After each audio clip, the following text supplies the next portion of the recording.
Hi there everybody, my name is Richard Franklin and I'm the Director of Instruction at Deerpath Golf Course, and this is the Circle Systems Golf Show. Today's episode, entitled 4 Shots Every Golfer Must Have, we're going to be discussing 4 situations around the green that I'm seeing my students have trouble with, and we're going to in detail break down each shot to give you the short game of your dreams. The first shot we're going to discuss today, and potentially the most important, is a 30-yard pitch shot. Now, to me, why this is so important is this is going to be your baseline technique, which you can sort of alter and customize for your specialty shots. Now, the first thing to take into account when you're trying to give yourself a really good baseline technique is, what exactly are you trying to achieve? To me, as the game evolves, so do the severity and complexity of green complexes. Greens are getting faster, undulations more severe. So what I'm seeing the best players in the world do is adapt to those situations. So to me, the day of the low running chip type motion are gone and past. And the game has evolved now to the point where players with the most amount of speed and the most amount of spin around the green are having the most success. So I think that's important to instill right off the bat, is that we're going for a pattern here that helps us spin the ball so that we can have greater control of the ball. So I think there is a common misconception on how spin is created, and ultimately that's leading to problems around the green. So the first thing I want to discuss is the overall motion of the shot. How are we deriving power? What do the best players in the world do when they're confronted with a 30-yard shot? I think the most important thing to understand is the overall motion. And what I mean by that is that when we look at the best players in the world, what they call their kinematic sequence, or the relationship between their body and the club. Now, the best players in the world, when they have a full-on driver swing, from the top of their swing, they'll reach peak speed with their hips and then peak speed with their torso, and as those segments decelerate, the arms, hands, and then eventually the club head receives maximal speed at the bottom. That would be an efficient kinematic sequence, a great way to hit the ball a very large distance. Now, what happens around the green is best players in the world back that sequence up. In fact, what they're doing is they're reaching peak speed in their arms, hands, and club head way sooner than they would in the maximal effort, maximum participation driver swing. So that's the first thing to understand, is that as a general broad view here, we are trying to make a larger effort and almost a inefficient effort. We are not trying to have maximum pivot participation. So we're going to get back to that, but that's a very important piece of the puzzle here. The second thing I want to talk about is something called gear effect. And gear effect plays a huge role in how we get the ball to spin. Now, gear effect is simply talking about, well, there's various kinds of gear effect. For the sake of what we're talking about today, we're going to be looking at vertical gear effect, or where the ball is hit on the face in an up and down manner. Now, it's very important to understand that we are trying, for our little 30-yard pitch here, to strike the club face on the low part of center. Now, why that's so important is, as we strike the golf ball or the golf club low of center, we're actually going to get face laydown. So effectively what will happen is, if I strike the ball low of center, the face is going to wrap down, effectively giving me less dynamic loft, less trajectory, but also what will happen is it'll give the ball more time to ride up the grooves, which will give it more spin. So what everybody's seeing on TV are these tour pros hitting these low to medium trajectory shots with a lot of spin. And what they're not understanding is that the golfer is very, very, very concerned with where he is striking the golf club. So, as a general overlap, we're trying to make an inefficient movement where arms and club are reaching peak speed sooner than they would in a full swing, and we are desperately trying to hit the golf club low of center.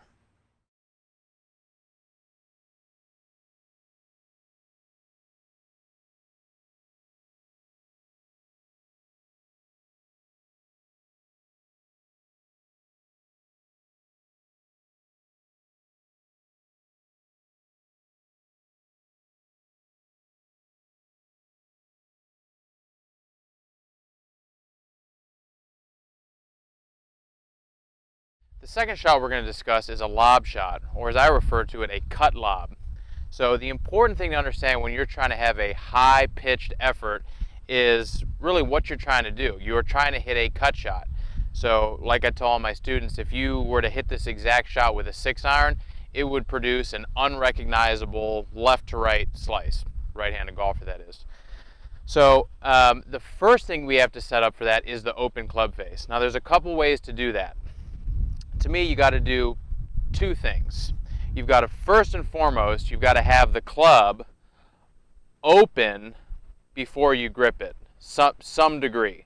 So if a standard club is square to the target, you're going to pre-twist it a little bit open and then grip it.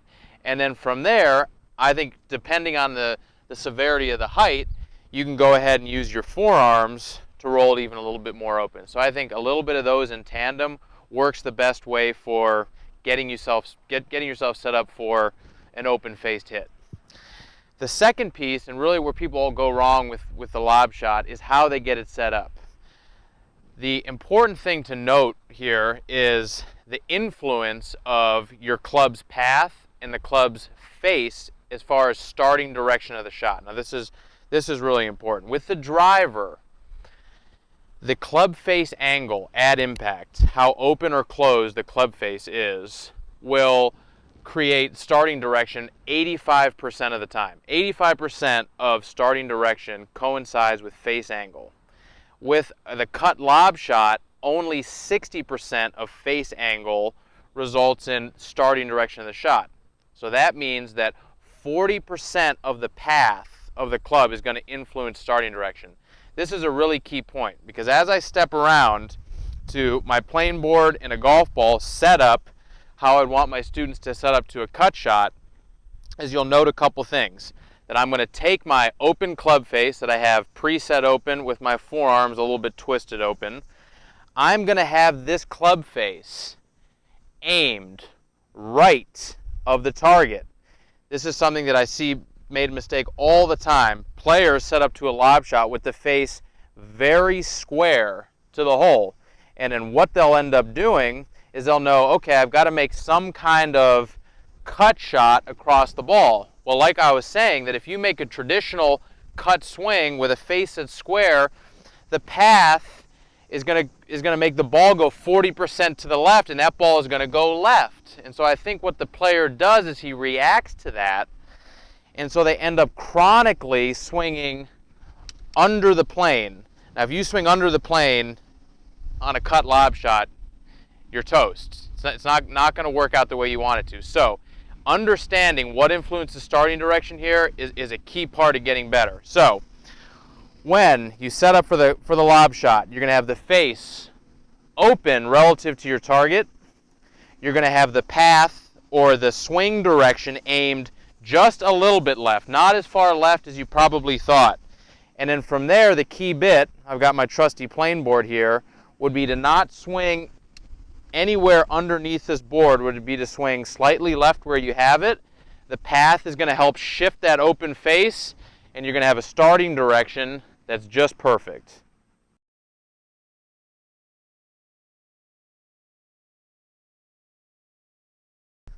The third shot we're going to discuss is the dreaded bunker shot.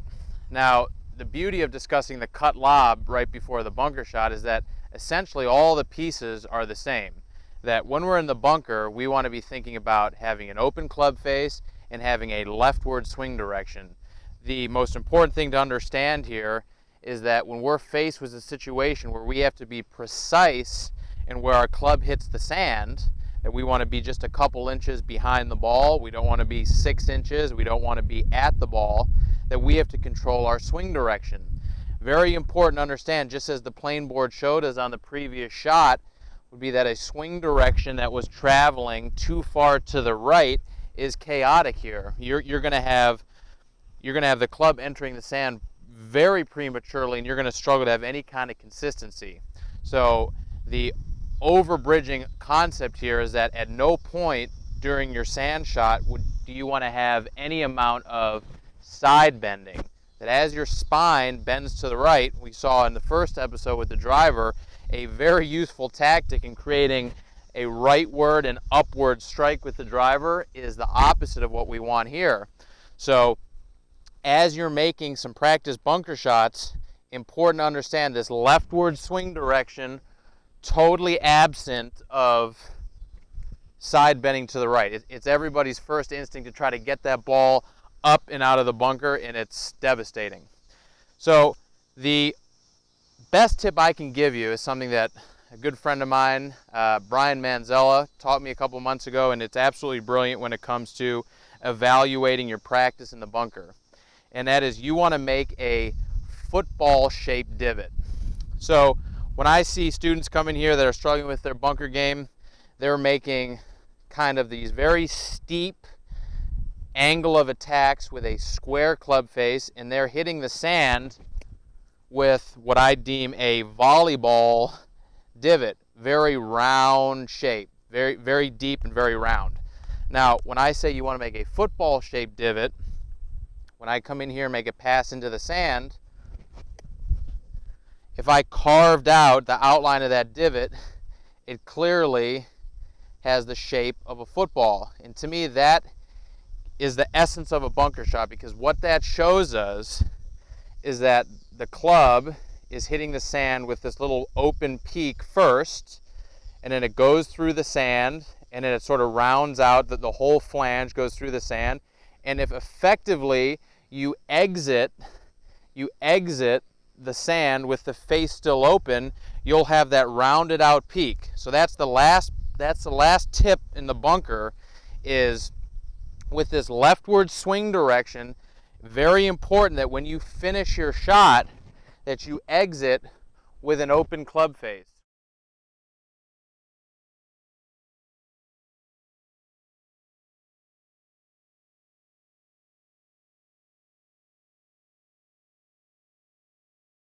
The fourth shot we're going to discuss today is your basic chip shot.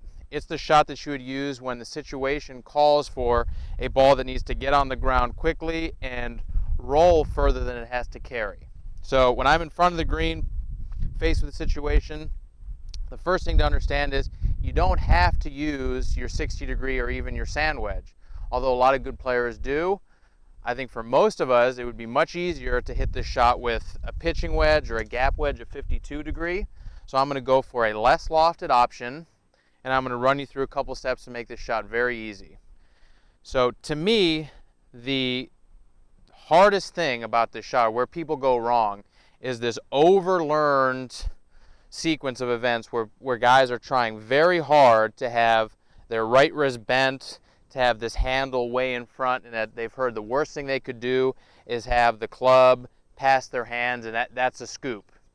Well, there's no doubt that gets people into the most amount of trouble. So the easiest way to hit this shot is to understand two things. One, you don't want any angle of attack here. You want virtually zero amount of divot or downward strike. So that's the first thing to understand. The second thing to understand is all you're trying to do here is basically line the shaft up. A little something I got from Michael Jacobs, a good friend of mine out in New York. He talks about having the shaft basically line up. And this is all you're trying to do in chipping, is have the head line up with the handle at impact. So when you're presented with this shot, you're going to have your hands maybe just slightly forward, but pretty neutral. And all you're going to be thinking about is having the club line up, having virtually zero amount of angle of attack, and then through the ball, you're just going to have a little bit of a hit and hold feel. So I got my golf bag here, and as I hit that, I have that little bit of hit and hold, and then on top of that, you just have just enough pivot to get you through the ball. So in summation, it's going to be a lined up club with kind of a hold attitude at the ball and just enough pivot to feel like it gets you through the golf ball. So I'm going to go ahead and demonstrate. I'm going to line the club up, very little divot, a little hit and hold feel with just a little bit of pivot through the ball. And that wraps up episode 3, 4 shots every golfer must have. I'd like to invite each and every one of you to come out to Deerpath Golf Course and spend some time at our beautiful facility. We have an amazing short game area, just a beautiful putting green. The golf course is in excellent shape. I know that if you spend a little bit of time watching this video and practicing some of the ideas we discussed, 2012 is going to be the year your short game came right. Thank you so much.